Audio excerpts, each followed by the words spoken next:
Yes, folks, it's Tales from the Jails with John G. Sutton. Please do like and subscribe. It's down there, folks. Yeah, it helps, you know. Anyway, I'm going to talk today about the problems with the prison system and how it's run. And it's a little known fact, I believe, that it was really the modern day prison service was started by a man called Sir Edmund Frederick Duquesne. Now, those of you who know about prisons will know that Duquesne was the man who was behind and designed and instituted the building of HMP WORMWOOD SCRUBS in Shepherd's Bush, London. It's actually located on Duquesne Road, which, as you've probably already worked out, was named after Sir Edmund Frederick Duquesne. Now, Duquesne was a Major General in the British Army, started in the Royal Engineers and worked his way through, posted to Australia where he ran a penal colony, believe this or not, in 1851 to 1855. He was in charge of the Swan River in Western Australia penal colony. So he had a background in dealing with prisoners, and he was an absolute disciplinarian. He was behind the institution of the incorporation of all local prisons which were previously run by magistrates and local authorities, and he brought them all together under the control of the government, and he was in effect the first Governor General of the British prisons, and he set about organising them in a military manner, because before that they were, as I said, they were all run by local magistrates and local authorities. But under Edmund Duquesne, they instituted a military style of management for the prisons, where there would be a prison governor, and below the prison governor there'd be an assistant governor and chief officers, principal officers, not senior officers, and then because it's a recent invention, about the 1970s, they brought in senior officers. Prior to that, it was just a matter of prison officers, but the whole system was based on the army style of discipline and promotion through the ranks, and the way that you did it was by conforming to the institution. Also, Edmund Duquesne had a strange idea that you could identify prisoners by their appearance, no doubt based on the work of the criminologist Lombroso, who had criminal archetypes. It was utter complete nonsense, because basically what they were doing, they were identifying people who had got certain physiological issues, such as Down syndrome and acromegaly, various other problems that people had, and unable to cope in society. These people were offending, but they were offending in a minor manner. They were hardly hardened criminals, certainly weren't masterminds, but Duquesne and his cohorts had them imprisoned, and he published papers on how to identify prisoners. In fact, it was Edmund Duquesne who instituted the fingerprinting of prisoners. He instituted that throughout not only the prison system but the police. So we have a lot to thank Edmund Duquesne for. At least he did something that was recognisably worthwhile, because people do leave the fingerprints. During the Prison Act of 1877, then promoted to the knighthood, Sir Edmund Duquesne instituted a prison commission which took over the running of the entire system, and he was the commissioner. So that's how we came to have a military-style regime in the British prison system, which is today about as much use as a chocolate fireguard, because basically all the prison staff, or virtually all the prison staff, have no military background whatsoever. So they don't understand how to operate as non-commissioned officers or commissioned officers. They don't understand how to issue instructions and directions, and even worse than that, the inmates themselves have got no idea how to respond to direct orders. Because in the military, and I've been in the military, I was a non-commissioned officer in the Royal Artillery, and you are taught during your cadre courses and various other promotion courses that you go on how to issue instructions, how to issue direct orders, and you don't mess about. When you say to somebody, "Soldier, do that," you as a non-commissioned officer are not requesting that somebody go and do something. They will go and do it. You get a mop, bucket and brush, sweep the landings, you do the toilets, you do the bathrooms, I'll come and inspect it in half an hour, get on with it. And that's what happens. Mainly because you haven't got time to mess about. And in my day in the military, there were no such things as civilian assistants to do this. It was all done by the soldiers. So everything, and it all had to be shining. I mean, when I was in Sennelager in Germany, they actually painted the coal at the thing to make it look white coal. I mean, who wants white coal? White bricks all round the guardhouse. Everything in the place was absolutely brilliantly shining. I was and for my sins, I don't know, it wasn't my idea, believe me, I was the Provo Corporal. Although it wasn't a corporal, it was an NCO.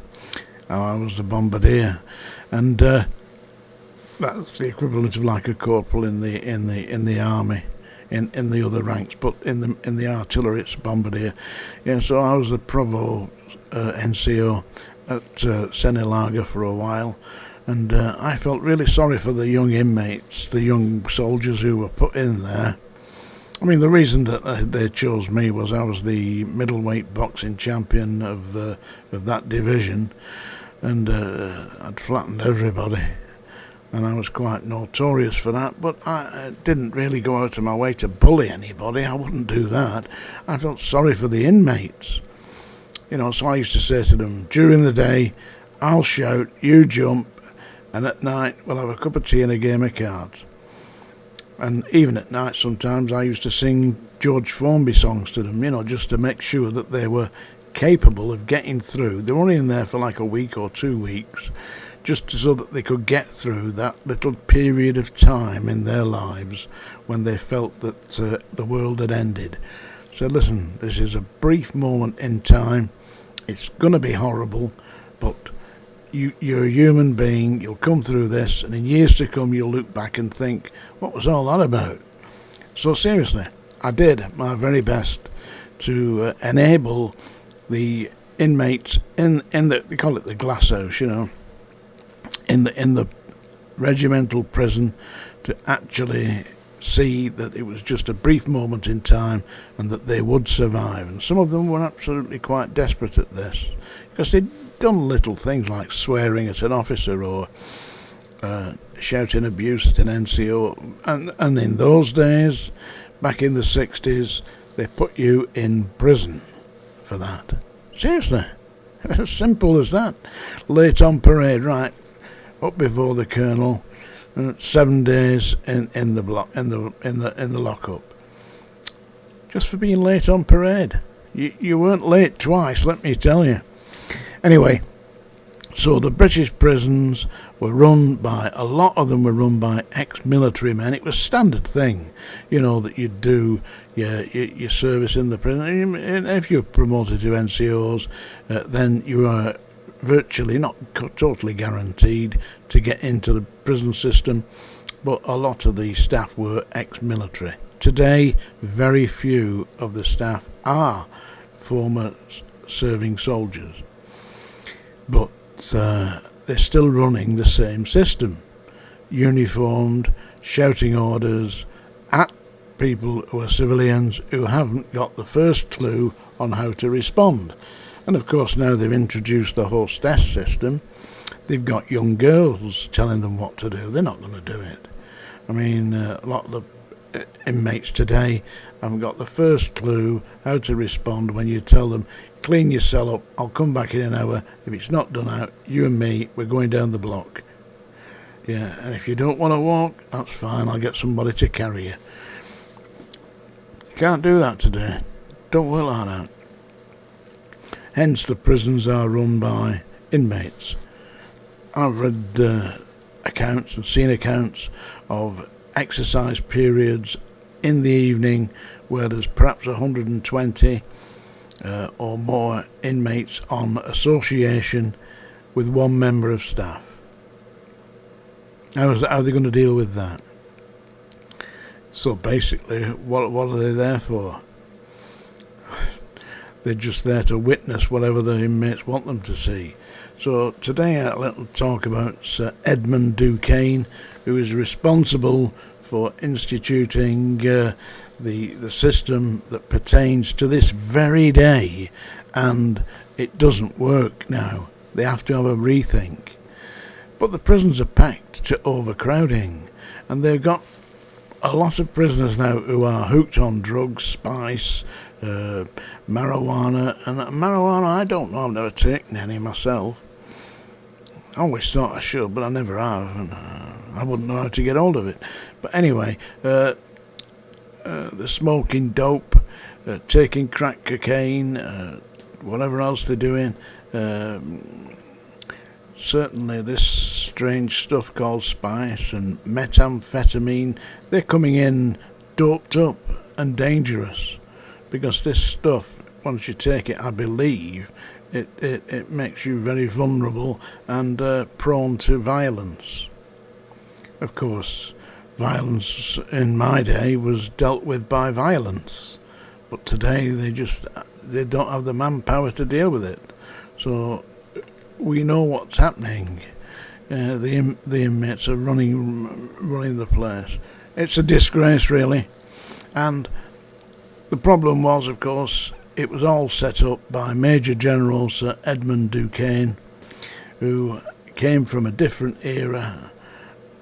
He'd been running a penal colony in Australia, and at the end of transportation, they introduced the system that was known as the prison service. It didn't exist until 1877, when Edmund Duquesne set up the Commission for Prisons.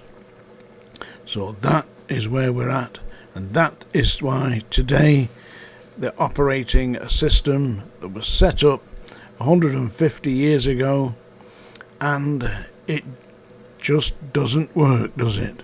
Right, that's today's little rant from me about what's wrong with the prison system. Of course, I'm sure that you've already arrived at that conclusion yourself. And now I'm going to play you a little extract from my second book on the prisons.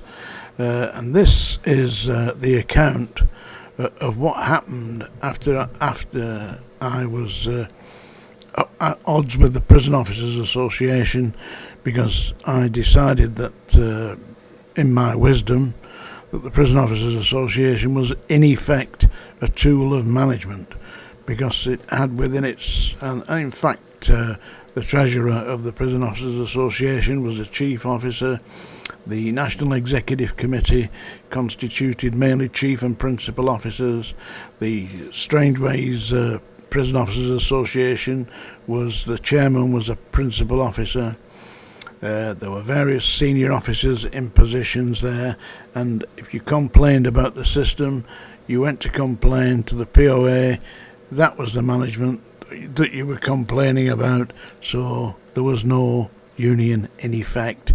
It was management, and I decided that you couldn't do that, set up a union, and the Prison Officers Association expelled me, and they told everybody that I was working for, seriously, they spread this around the entire country, that I was an agent of Colonel Gaddafi, and that I was paid by Colonel Gaddafi to undermine the British prison system and bring chaos. And this is a little account of what happened when I found out what the Prison Officers Association had actually instituted across the United Kingdom when they expelled me from the POA. The only person to be expelled by the POA in its history, the last 50 years, was this guy here, John G. Sutton. So this is a little extract from my book, HMP Manchester Prison Officer Part 2, which tells about when I found out what they were doing. And I hope that you were appalled about this, because it really was far worse than I had dared to believe. It was Friday afternoon around 3 p.m, and I went to the Cardoma canteen to have a coffee and talk with some of my one-time supporters who'd been avoiding me of late. I joined them at their table. There was Arthur and Joe, the man who'd acted as the treasurer of the Prison Force Federation. They knew me well, but seemed uneasy. "John, next week the National Conference of the Prison Officers Association meets, and they're going to expel you," Joe said, looking quite concerned. I sipped my black coffee, looked him in the eyes and replied, "Oh dear, imagine that." I couldn't honestly care less about the POA. They were either management or brown-nosing up to management. Arthur also seemed concerned. "What will you do now, John?" he asked, and I had to smile. The POA had not the first idea how to formally deal with me, and if they tried, I had my friend Clive, the solicitor, to advise me. But these men had been scared by the local branch committee members, including Principal Officer Brian Baldwin, who was spreading the tall story that I was being investigated by MI5 and the police. How he'd got that MI5 story was beyond me, as I'd told no one about my casual meeting with Detective Chief Inspector Ed B. of the Greater Manchester Police. In a way, I was disappointed with the gullibility of my one-time comrades, as they were swallowing the POA propaganda without question and viewing me as a kind of Trotskyite revolutionary, about to be carted off to some Siberian outpost. The next week, another letter appeared in my in tray at the records office. It was from the NEC of the POA, stating that following a vote at the National Conference, I'd been expelled from the membership of the Prison Officers Association with immediate effect. As far as I was concerned, I thought, so what? These fake trade union creeps were ill-equipped to deal with me. I thought that, and I was wrong. I'd failed to take into account the depths to which they would stoop. Not being a twisted, vindictive arse-kisser, I never for a single moment imagined the rank-and-file membership of the POA would be ordered by their local committees to refuse to work with me. Worse than that, I've been placed on a prohibited notice in many prisons and was not allowed to even enter. The first I heard of this was when a group of officers were sent on a coach to HMP WORMWOOD SCRUBS to collect a number of inmates being transferred to Strangeways. The staff, on returning, came to see me in the records office and told me a strange and disturbing story. They said that as they arrived at the Scrubs, 2 discipline officers came onto the coach and conducted a search. When asked what they were looking for, they said, "John Sutton. He's not allowed in this prison. The POA committee have issued instructions that he must not be admitted." So now I was banned from certain prisons. What about Strangeways? Would the committee try to instruct the staff not to work with me, I wondered. The police from the fraud squad never did get back to me, and from what I could gather, it seemed that they'd closed the investigation. So there you have it. They banned me from prisons across the United Kingdom and refused to work with me. Nice guys, eh? Tales from the Jails with John G. Sutton. That's extract from my audio book available on Amazon, HMP Manchester Prison Officer Part 2. Thank you very much. Tales from the Jails. Do like and subscribe.